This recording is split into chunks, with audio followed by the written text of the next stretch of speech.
106.1 Jeroni Wadurel, Son of Jogja. Masih barengan sama El Arli kan dengan kabar Jogja. Waduh. Kenapa nih? Halo.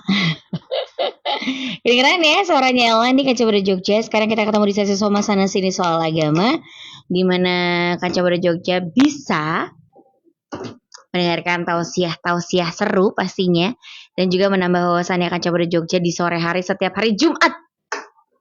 Yang lagi dengerin Sasi Soma lewat mobil, radio, atau dimanapun, selamat mendengarkan. Yang mungkin akan mendengarkan ulangannya di YouTube atau di podcast, terima kasih udah dengerin ya. Mudah-mudahan bisa mendengarkan dengan seksama dan mendapatkan manfaatnya. Mau nyatet? Monggo, silahkan yuk dicatat. Yuk sekarang siapin kertas cepat. Oke. Ella selalu sama Pak Ustadz yang sudah ready gitu ya. Tadi habis TikTok kan, Ustadz gaul main TikTok sekarang. Joget juga. Gimana Pak Ustadz, apa kabar? Loh, kok beda? Oke, kita coba Pak Ustadz. Coba bersuara. Coba. Apanya? Apa ya? Ya. Ya. Oke. Apanya? Oh, ganti mic. Coba. Ini semua juga enggak? Tes satu. Oh, ini mau. Tes satu. Yang ini mau ya? Ya. Yang satu rusak, tolong dicek. Enggak rusak. Oh, enggak rusak. Baik. Assalamualaikum warahmatullahi wabarakatuh. Kaca Muda, kali ini kita akan membahas tentang Maulid series karena ini adalah bulan kelahiran Nabi Muhammad SAW. Ya. Dan kalau kita bicara tentang Maulid, yang perlu saya sampaikan di sini adalah tentang, mungkin ada yang bertanya kepada siapapun, ya Ustadz gitu. Ustadz, ada yang agak ekstrim. Dulu saya masih ingat ketika saya nyampaikan tentang Maulid gitu, aduh, agak kencang saya. Dan ada yang telepon ke Jeronimo, katanya Ustadznya jangan kencang-kencang gitu kan. Saya nggak kencang ya sekarang. Memang kenapa nggak kencang ya? Dulu emosi aja. Kalau sekarang kan insya Allah usia udah tambah ya, jadi nggak boleh emosi. Sadar diri ya. Jadi gini Kaca Muda. Oke, baik. Gimana Pak? Kalau ada pertanyaan kan, sahabat-sahabat nggak ngelakuin Maulid, itu kan Abu Bakar, Utsman, Ali. Ya kita ikut siapa kalau nggak ikut sahabat kan gitu pertanyaannya kan. Agak keras gitu kan. Ngapain diperingatin? Oke, sebelum saya jawab gitu gini aja. Kita kan sering tuh anak-anak siapapun itu selamat ulang tahun ya, panjang umur, semoga barokah, jauh diganti biar syariah, selamat milad ya gitu kan. Acaranya macam-macam, ulang tahun pernikahan lah, ulang tahun hari kemerdekaan Republik Indonesia lah. Segala jenis ulang tahun itu apa sih manfaatnya? Gitu kan? Ya, memang manfaatnya macam-macam ya. Kalau kita bicara manfaat itu macam-macam. Nah, jadi kalau kita bicara Maulid itu boleh nggak? Ya boleh loh.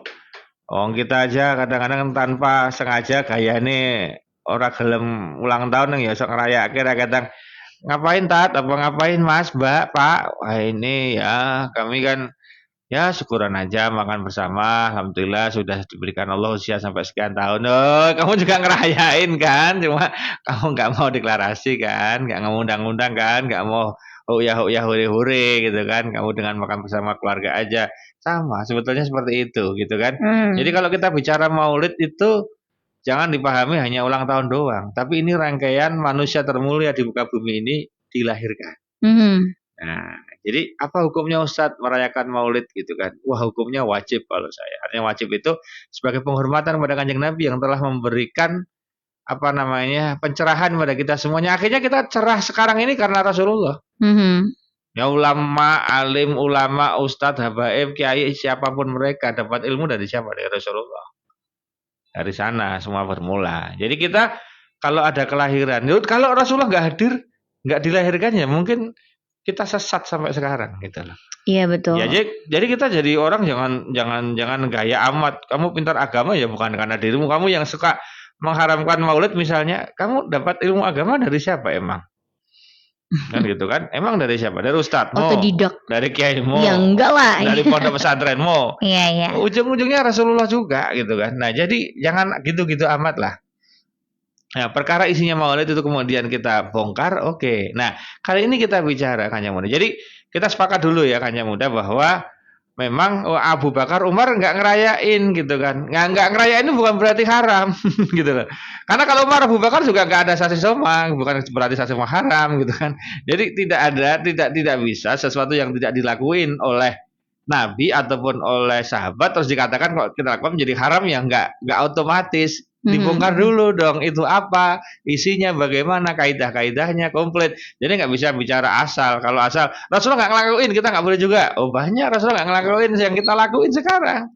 Gitu apa aja jadi bid'ah dan haram ya nggak otomatis. Maka pentingnya ngaji di situ. Tapi kita nggak bicara fikih gituan di sini terlalu dalam ya karena nanti takutnya yang di mobil pulang kerja tambah stres gitu ya.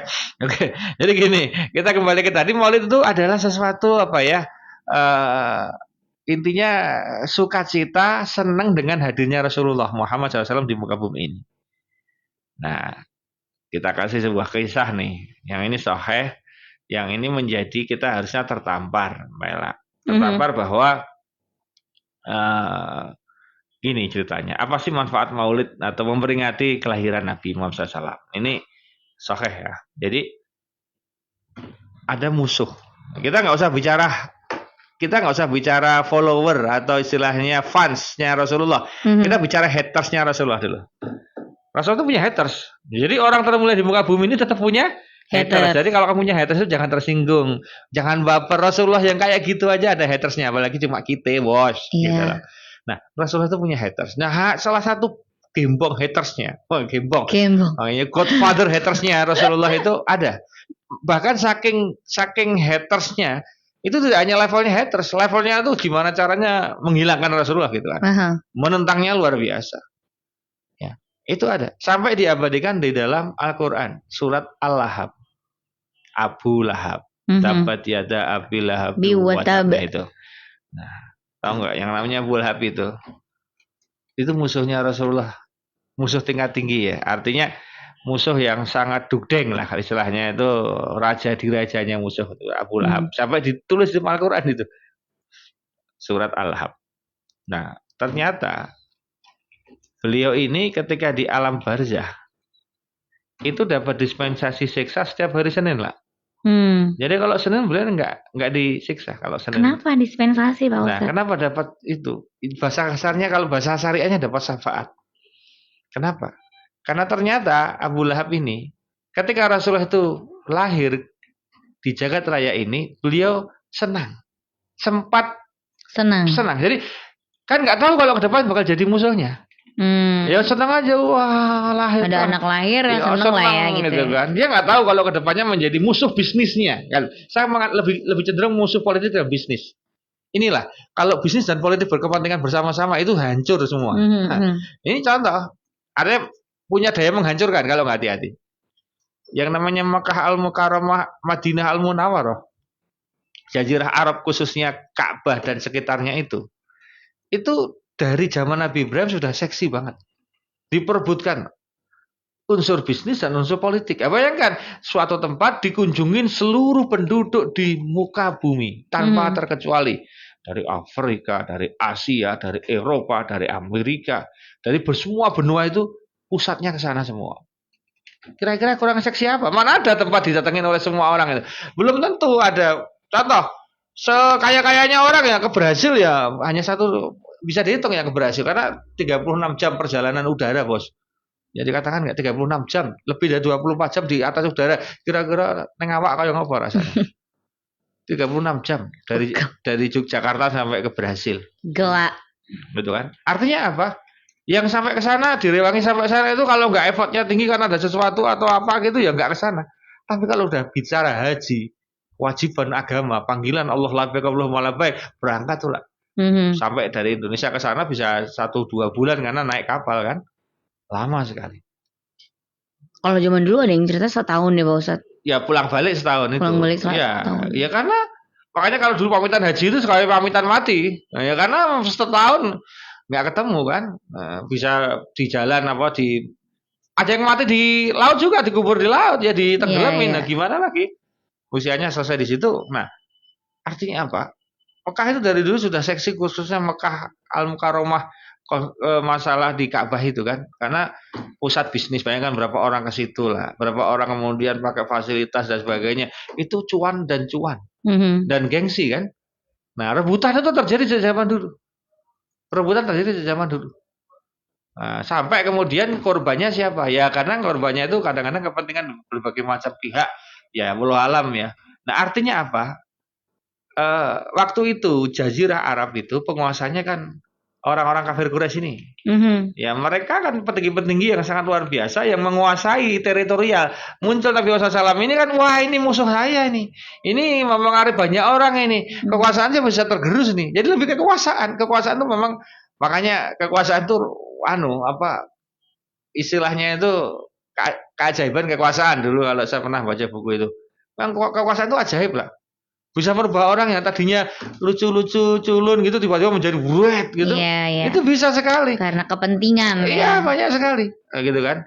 Nah, Abu Lahab yang bencinya kayak gitu pada Nabi SAW dapat dispensasi syafaat hanya gara-gara pernah merayakan kelahiran Nabi. Jadi senang dengan Nabi lahir ke dunia itu senang. Gitu loh.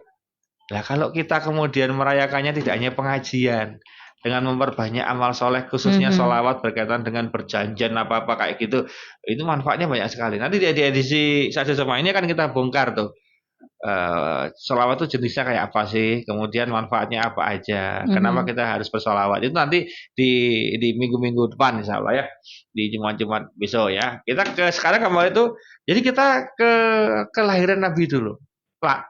Yang namanya Mekah Al-Mukarramah itu ketika Nabi lahir ke muka bumi itu terjadi keajaiban-keajaiban. Jadi ini Nabi ini kenapa dirayain? Karena bukan orang biasa.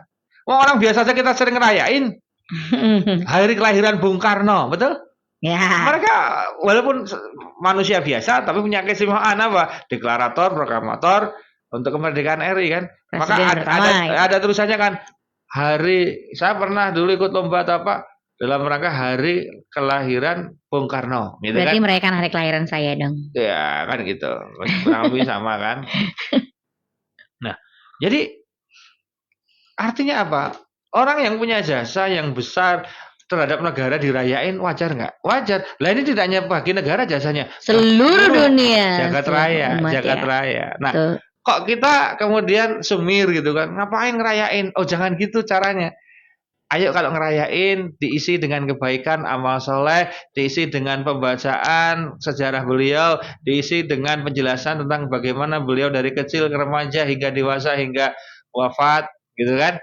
Akhlak-akhlak beliau dibongkar, gitu kan? Oh itu keren sekali isinya, gitu loh. Kecuali kalau mau itu isinya pemborosan, membuat maksiat itu lain persoalan. Tapi kan nggak pernah begitu isinya, nggak pernah begitu isinya. Nah maka kita garis bawahi dulu gitu bahwa ketika manusia termulia di muka bumi ini lahir, itu luar biasa. Sudah mungkin kalau di searching itu sudah banyak peristiwa yang terjadi di saat itu. Salah satunya contoh misalnya api yang disembah oleh orang-orang Majusi tiba-tiba padam. Padahal nggak pernah padam dalam sepanjang kehidupan itu nggak pernah padam. Enak kayak sama ini tok lewat. Jadi nggak pernah padam. Tapi nggak pernah padam. Jadi luar biasa ya. Artinya apa? Ini bukan apa-apa, momen spesial betul ini. Kemudian beberapa patung yang disembah oleh orang-orang kafir Quraisy itu yang besar, yang gagah itu hancur. Dari mana nih? Jadi pas beliau lahir seakan-akan ada tanda-tanda alam. Tanda-tanda alam bahwa ini semuanya akan dihancurkan. Kebatilan akan dihancurkan oleh Nabi Muhammad SAW. Itu luar biasa. Dari momen itu aja, ini orang ini nggak main-main ini. Ini orangnya spesial ini. Ini orang pusat kalau bahasanya kan gitu. Nah, sekarang kan sedang ngetren neng kaos-kaos dekengannya pusat. Lah ini Nabi Muhammad itu orang pusat ini. Orang ring satu ini. Jadi orang nomor satunya Gusti Allah, artinya Rasulullah itu kekasihnya Gusti Allah kan gitu kan. Ya walaupun waktu itu orang-orang belum tahu ya, tapi Allah memberikan tanda ya waktu itu. Sudah ada tanda-tanda yang luar biasa. Nah, semulia itu beliau itu lahir itu sudah membawa efek, baru kelahirannya sudah bawa efek meruntuhnya beberapa hal-hal yang negatif ya, hal-hal kemaksiatan, hal kemusyrikan tuh runtuh, bayangkan luar biasa. Nah itu dari sisi itu sudah Ini orang nggak main-main. Makanya kalau kita lihat ya, misalnya kayak kemarin ada Habib Umar datang ke Indonesia. Habib Umar datang ke Indonesia kan, semua Habib tenggelam. Semua Habib yang ada di Indonesia tenggelam sama Habib Umar. Karena Habib Umar itu levelnya top sekali. Itu jangan tanya ya, yang ngantri cium tangan berapa, yang anu berapa, luar biasa. Loh, jangan dikira. Karena apa? Orang yang kemudian menginternalisasi Rasul dalam dirinya, betul-betul membawa Rasul dalam dirinya, dalam kehidupan sehari-harinya. Bahkan ada kekangan kerinduan yang sangat luar biasa dalam jiwa seseorang. Itu ada efeknya lah. Ada efeknya. Jadi nomor satu, kenapa kita kok dengan maulid itu ada yang tidak begitu, bahasa saya itu belum menerima. Tapi dia akan menerima kok. Karena belum baca sejarahnya Nabi gitu.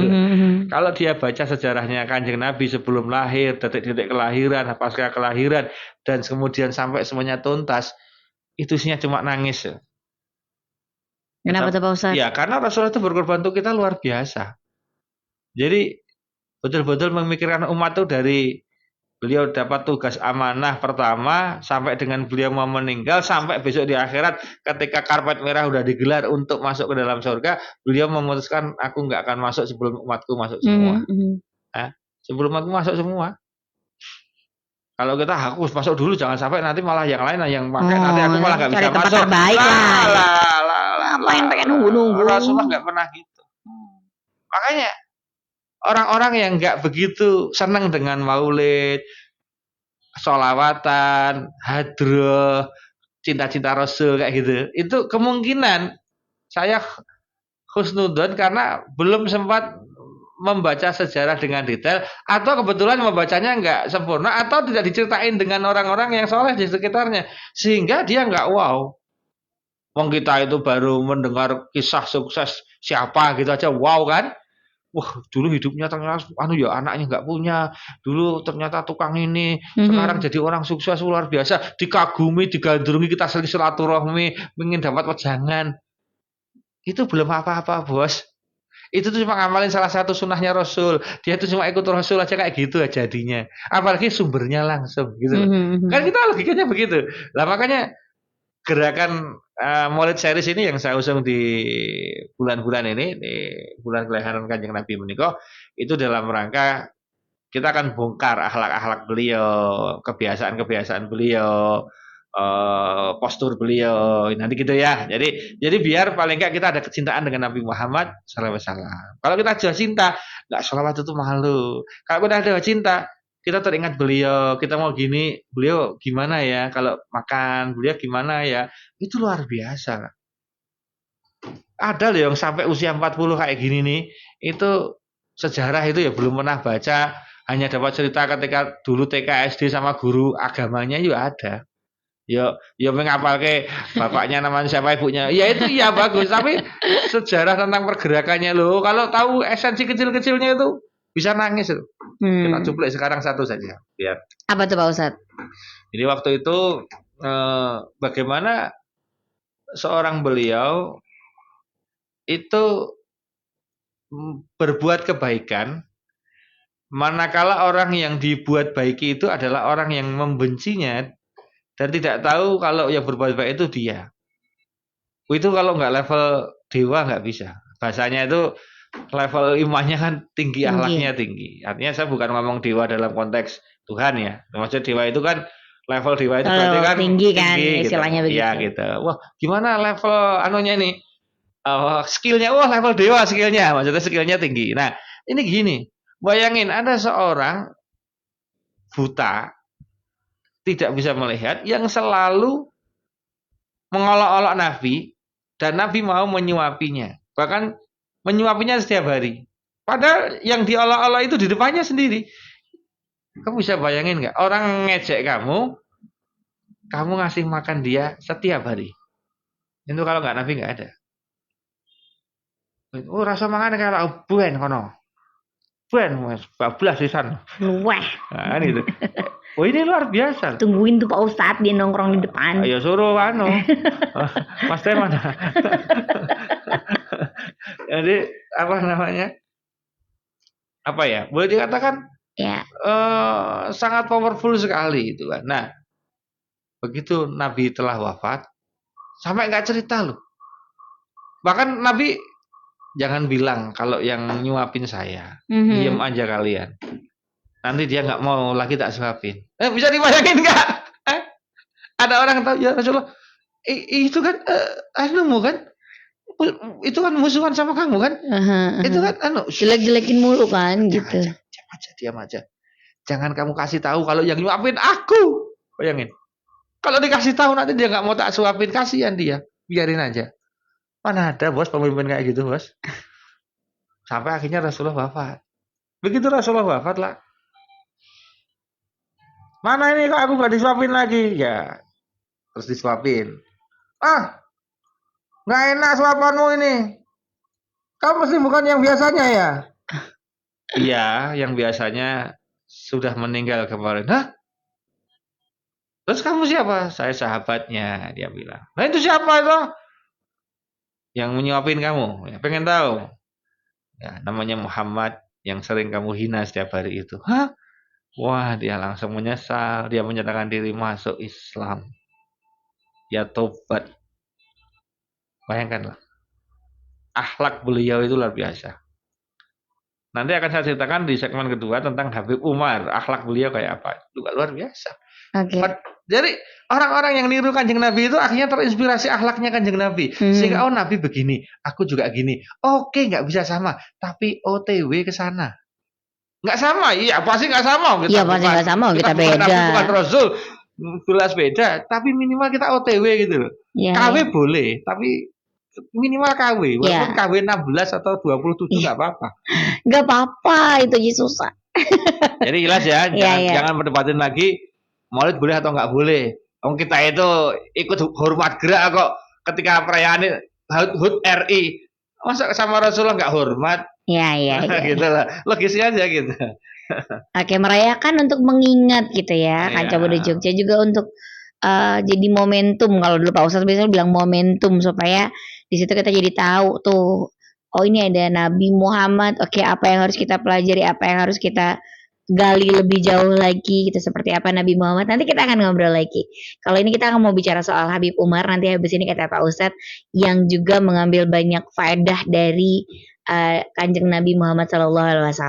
Jangan kemana-mana, masih di Sasi Soma sana sini soal agama barengan sama Ella Arlika dan juga Ustadz Munif Tauhid. Tuan Jeroni Madura Son of Jogja, balik lagi di Sasi Soma sana sini soal agama nih Kaca Muda Jogja. Nah, Maulid Nabi tanggal 28 September 2023 nih. Kita akan merayakannya bersama nih Kaca Muda Jogja. Mau pro mau kontra, monggo silahkan. Mau merayakan gak merayakan, monggo silahkan aja. Yang penting sebenarnya teman-teman atau kalau Pak Ustadz sih ya kenapa nggak dirayakan, mau kita ulang tahun aja dirayakan gitu ya. Sambil mengingat ini gitu, kita ambil hikmah baiknya dari kita merayakan Maulid Nabi, kita mengingat, kita mempelajari akhlak-akhlaknya, apa yang dilakukan Nabi, belajar lebih jauh tentang Nabi Muhammad gitu ya. Dirayakan aja, Kanca Muda mungkin nggak ngulik, apalagi nggak dirayakan. Yo lali ya Pak Ustadz. Ya jadi kembali ke, jadi kita udah dewasa semua ya, nggak usah pakai otot-ototan. Jadi kalau Kanca Muda ada yang punya pendapat tentang nggak perlu dirayain, yang penting kita ngamalin apa yang Rasulullah kerjakan, yang Rasulullah sabdakan dan sebagainya. Ya up to you, monggo. Cuma saya pesan satu aja, jangan pernah benci sama orang yang maulid gitu loh. Iya betul. Jangan pernah benci sama orang yang hadroan, yang sholawatan, yang hari-hari ini isinya maulid semua. Jangan benci ke sana. Nikmati aja kedamaian beragama di Indonesia ya. Jangan kalau kamu benci apalagi menghina. Nah ini akhlak Rasulullah nggak ada di situ berarti. Jadi Rasulullah nggak pernah ngajarin kayak gitu ya. Maksudnya sifat benci, sifat itu nggak pernah Rasulullah ya. Jadi sangat luar biasa. Bahkan dengan hatersnya pun beliau sampai tadi menyuapin rutin. Dan kenapa suapannya beda lah dari sahabat? Kenapa tuh Pak Ustadz? Karena makanan itu dilunakkan dulu oleh Rasulullah Muhammad SAW. Dimakan dulu sama Rasulullah SAW, dilunakkan oleh beliau, kemudian baru disuapkan. Bisa dibayangin kan? Jadi makanannya udah dibikin lebih soft oleh Rasulullah. Makanya begitu sampai ke mulutnya kan keberkahan mulutnya Rasulullah masuk ke situ kan luar biasa. Ya, itu salah satu akhlak yang luar biasa ya. Kita nggak bisa niru, tapi setidaknya kita jangan membenci orang-orang Maulid, itu pesan saya. Habib Umar datang ke Indonesia kemarin, itu kan sangat luar biasa ya. Dari kelas artis sampai kelas apapun dan adem kan gitu kan. Di mana saja beliau ada, kemudian jamaahnya itu tidak hanya ribuan, mungkin jutaan ya, yang mengantri menunggu beliau. Dan ada orang yang, bayangin, orang ini nempel kepada beliau, ngawal gitu kan. Yang ada itu apa? Dia lihat kehidupannya itu, jadi beliau rata-rata ke masjidnya mau ngisi itulah. Itu beliau udah di waktu tahajud dulu di situ, sambung sampai subuh ke suruk, nanti dialog, ya kan, udah dia suruk, duha, dialog majelis, kemudian pulang ke hotel, istirahat, sebelum duhur udah di masjid lagi lah. Nah sudah sampai asar pulang sebentar, sebelum maghrib udah di masjid lagi sampai dengan nanti malam. Malam itu kadang-kadang sudah dialog sampai jam 11 malam. Nanti menjelang tahajud udah di masjid lagi lah. Jadi yang ngikutin itu liatin aja dah, angkat tangan dia. Dia udah tumbang ke hari keberapa, sampai lapis berapa diganti orang-orang yang istilahnya dalam tanda petik mengawal beliau. Beberapa habaib yang menjadi jubirnya, penerjemah itulah, sudah terkesan kayak capek sekali, sampai diganti karena ada dua penerjemahnya kadang gini gitu, dia udah kayak capek. Habib Umar loh, nggak ada capeknya, senyum aja gitu ya, luar biasa. Itu energinya, itu sangat istimewa. Jadi Habib Umar ini kalau dilihat dari silsilah memang cucunya Kanjeng Nabi. Udah cucunya kan. Cucu jalur lurus ya ini Pak Ustadz. Iya, artinya cucu yang memang betul-betul cucu kan gitu. Artinya tidak, kan ini kemarin sedang banyak perdebatan tentang gen, tes DNA gitu kan. Ya, yang sedang viral di sosmed gitu kan, mempertanyakan tentang habaib itu janjinya keturunan Nabi tenan pora itu kan. Ada yang begitu kan. Kita nggak usah ikut debat-debat seperti itu. Nggak usah. Itu benarnya jadi hibah, salahnya jadi fitnah. Nggak usah. Dosa semua. Lebih baik kita itu kebaikan kita ambil ya, itu aja. Nah kembali ke tadi, kalau Habib Umar jelas A1 itu nggak ada orang seperti itu datang itu langsung sirep semua, itu nggak ada lah. Semuanya sirep semua. Karena itu nggak dibuat-buat, padahal beliau cuma datang aja, senyum-senyum gitu aja loh lah. Nggak ada kemudian orasi yang, padahal ngisi materinya sederhana-sederhana. Nah beliau cerita itu dalam sebuah materi kunjungan kemarin tuh.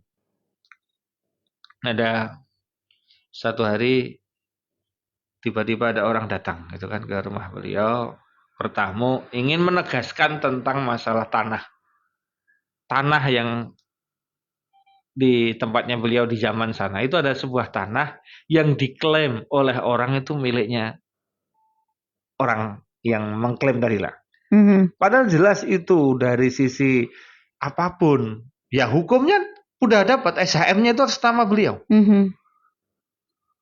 Silsilahnya jelas, apa-apanya jelas lah, miliknya beliau. Jadi betul-betul dari keturunan, dari simbah-simbahnya beliau, dan itu untuk beliau, dan sudah tertulis di sertifikatnya lah. Tulisannya atas nama beliau. Clear. Nggak ada yang berperkara, maksudnya nggak ada yang membantah gitu loh. Jadi legal secara de jure dan legal secara de facto. Cuma ada orang ingin mengakui sisi itu, bilang itu harusnya punyaku, gini-gini gitu lah.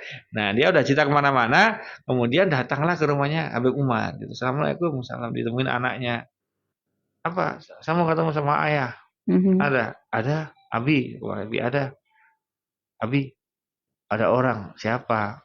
Orang yang ngaku-ngaku tanah punya Abi, katanya punya dia itu. Oh ya, tunggu sebentar, bikin minum gitu. Didatengin, Waalaikumsalam. Dia bilang, karena usianya lebih senior daripada Habib Umar. Umar, kurang ajar ya. Ini ceritanya ya. Iya, ini ceritanya ini. Umar, itu tanah yang itu punya aku Umar. Gini. Udah cerita gitu kan. Padahal ceritanya ya jelas ngawur gitu kan. Tapi Umar aku enak. Oh ya, saya taunya punya saya. Tapi kalau itu memang punya antum, kalau itu benar punya antum, saya minta maaf dan keluarga. Bayangin nggak? Kalau itu benar punya antum, saya dan keluarga minta maaf. Tapi kalau itu benar punya saya pasrahkan kepada Anda. Silahkan. Saya ambil sertifikatnya ya. Orang kok ini atas nama saya, tahu nggak? Lihat nih, baca nih. Kamu pakai kacamata nggak? Baca keras, yang keras. Bisa nggak baca? Bisa nggak baca? Enggak. Ya juga ya. Itu enggak. Itu rumah loh. Datang gitu kan. Udah, terus apa dikasih tuh sertifikatnya. Nih sertifikatnya, silahkan diurus nanti. Kalau mau dipindah namakan atas nama panjenengan. Terus habis itu? Gimana itu? Bayangin itu kan. Itu bisa dibayangin nggak? Itu kan dikasihkan itu si sertifikat itu. Ya. Ya dia bawa. Ya jangan tanya bagaimana kemudian pengadilan dan sebagainya itu. Ya pastilah memenangkan. Tapi apa? Begitu memenangkan pun Anda butuh apa? Kalau itu butuh silakan dipakai. Betapa beliau itu orang yip karo dunia itu loh, yang mahal gitu. Jadi godaan semua itu sama. Ustadz jadi digoda dengan dunia, pengusaha digoda dengan dunia, penguasa juga digoda dengan, semuanya digoda dengan dunia. Dunia itu harta salah satunya lah. Saya kalau bicara ustadz dengan tarif-tarif gitu sudah mulai, aduh, bisa dibayangin nggak? Ketika besok sowan kepada Allah, Munif, kamu katanya sekali ngisi 3 juta ya di Jogja ya? Oh mahal Pak Ustadz ternyata. Kapan aku narif sama kamu? Kamu ilmu dari mana? Kulae. Kamu tak kasih dari mana? Kok tega-teganya kamu narif segitu misalnya. Kamu luar Jogja 15 juta gitu. Nah, suruh hotel bintang. Dijemput harus pakai Alphard ya. Kamu gitu ya bilangnya ya. Malu nggak kita sama Allah? Kita udah dikasih macam-macam sama Allah, tiba-tiba kita narif gitu kan. Nah, tapi kan ada manajemennya Ustadz. Kan ada artis. Masa Ustadz kalah sama artis? Yes, nggak masalah di manajemen ini diatur, dikelola. Saya setuju agar ustadz-ustadz itu tidak kapiran. Tapi jangan memberatkan umat. Kalau begitu yang bisa ngundang cuma orang-orang kaya dong, orang-orang pengusaha sukses gitu-gitu yang duitnya banyak. Yang masjid-masjid, yang takmir-takmir, yang kantong takmirnya kecil, kasnya kecil, nggak bisa ngundang kamu. Kamu lebih senang diundang hotel berbintang daripada ke masjid. Kamu lebih senang diundang pengusaha daripada orang-orang pinggiran yang kemudian malah dia lebih taat kepada Allah gitu. Kamu ustadz apa gitu kan? Nah ini kamu yang ditiru Rasulullah atau siapa gitu loh. Ustadz istana kan gitu bahasa Ustadz kerajaan kan repot. Ya ustadz ini milik umat gitu kan. Itu. Ya jadi ini tamparan juga bagi saya, bagi semuanya gitu kan. Jangan sampai itu, makanya apa ya? Godaannya kan ada popularitas, ada macam-macam gitu kan. Dan itu kalau udah bicara sampai level itu, ini kan mengerikan. Makanya kan dengan Maulid ini kita kembali orang semulia Rasulullah SAW aja. Ya bagaimana menahan diri. Bayangkan. Pernah satu saat itu dalam sebuah kesempatan itu sampai Umar tanya, semua sahabat tanya. Karena Rasulullah pas sholat tuh kretek Apa itu? kretek gitu. Kenapa tuh Pak Ustadz? Selesai sholat ditanya sama sahabat, ya Rasulullah apakah antum sakit? Enggak. Ya berani nggak berani tanya, ditanya nggak sakit. Nanti sholat lagi kretek.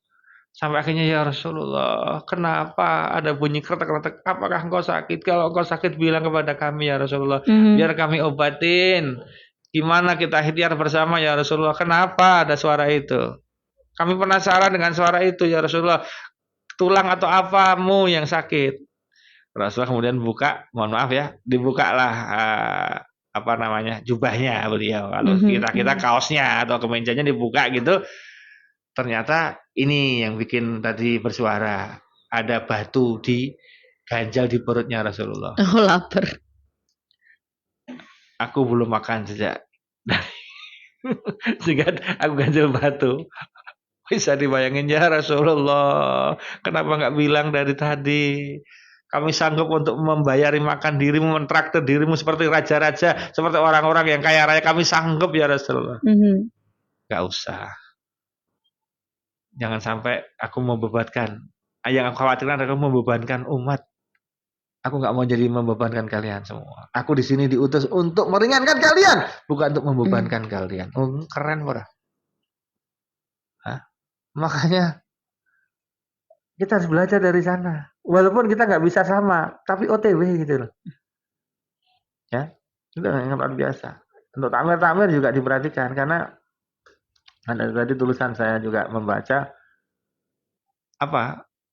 Ada seorang takmir ketinggalan handphone di salah satu ruangan panitia takmir masjid gitu loh lah. Dia baru teringat jam 11 malam, setengah 11 lah. Setengah 11 malam.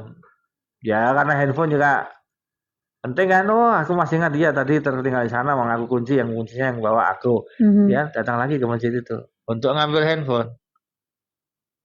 Tapi butuh sama masjid ada motor nih, berarti ada orang. Tapi sebelum masuk itu udah terdengar suara tangisan nih, ngerengek nangis gitu. Dia masuk ambil handphone, dia datengin, itu kan tetanggaku yang ikut ojek online. Ternyata dia di situ menangis membawa anaknya. Ditanya, Assalamualaikum, waalaikumsalam. Lu kenapa kamu di sini menangis? Enggak apa-apa, Ustaz. Loh, kok bawa anak kenapa? Enggak apa-apa, Ustaz. Udah, kamu enggak usah nyembunyiin apapun. Bilang aja sama saya, anggap saya saudara. Mungkin saya bisa bantu gitu. Apa kata orang ini? Saya nangis karena sejak pagi saya belum makan. Istri dan anak saya yang satu itu sudah makan tapi lontong cuma udah habis gitu kan.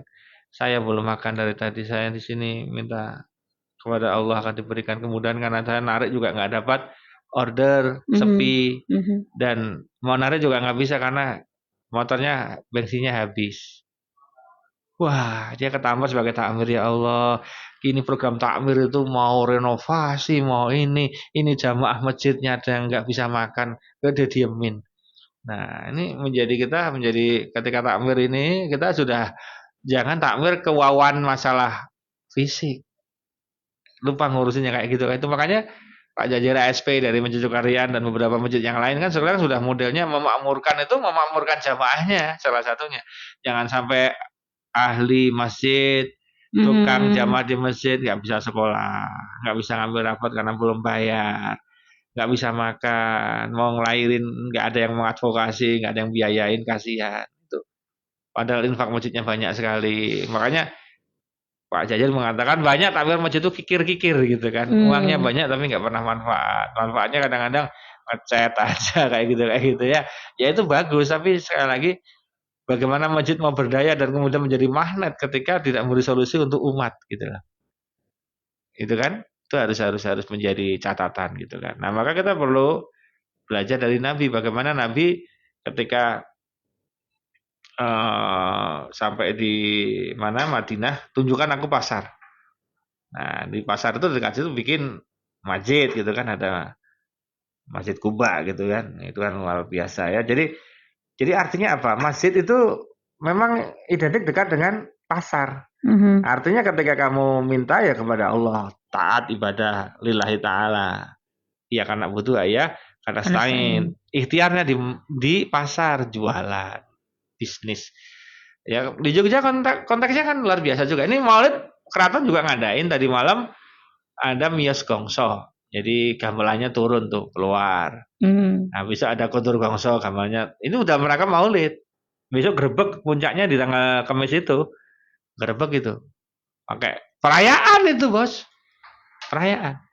Berani ngatakan haram, coba sana. Bilang haram. Deklarasi.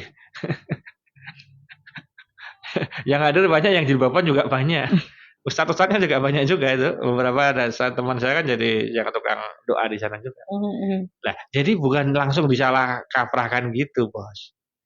Jadi maknawinya adalah kenali dulu Rasulullah, baca dulu bukunya. Kamu tahu sejarah beliau, bagaimana pengorbanan beliau untuk kita. Kamu nanti nggak bisa bicara. Kamu nggak bisa bicara. Anda nggak bisa bicara itu, kamu nggak bisa bicara untuk kemudian melarang gitu kan. Memang pantas untuk Tidak hanya pantas, Iya, memang memang wajib. sangat pantas. Iya, kita terima kasih kan gitu kan. Sangat pantas. Ya, itu. Gitu kan. Jadi jangan sampai kita jadi orang kok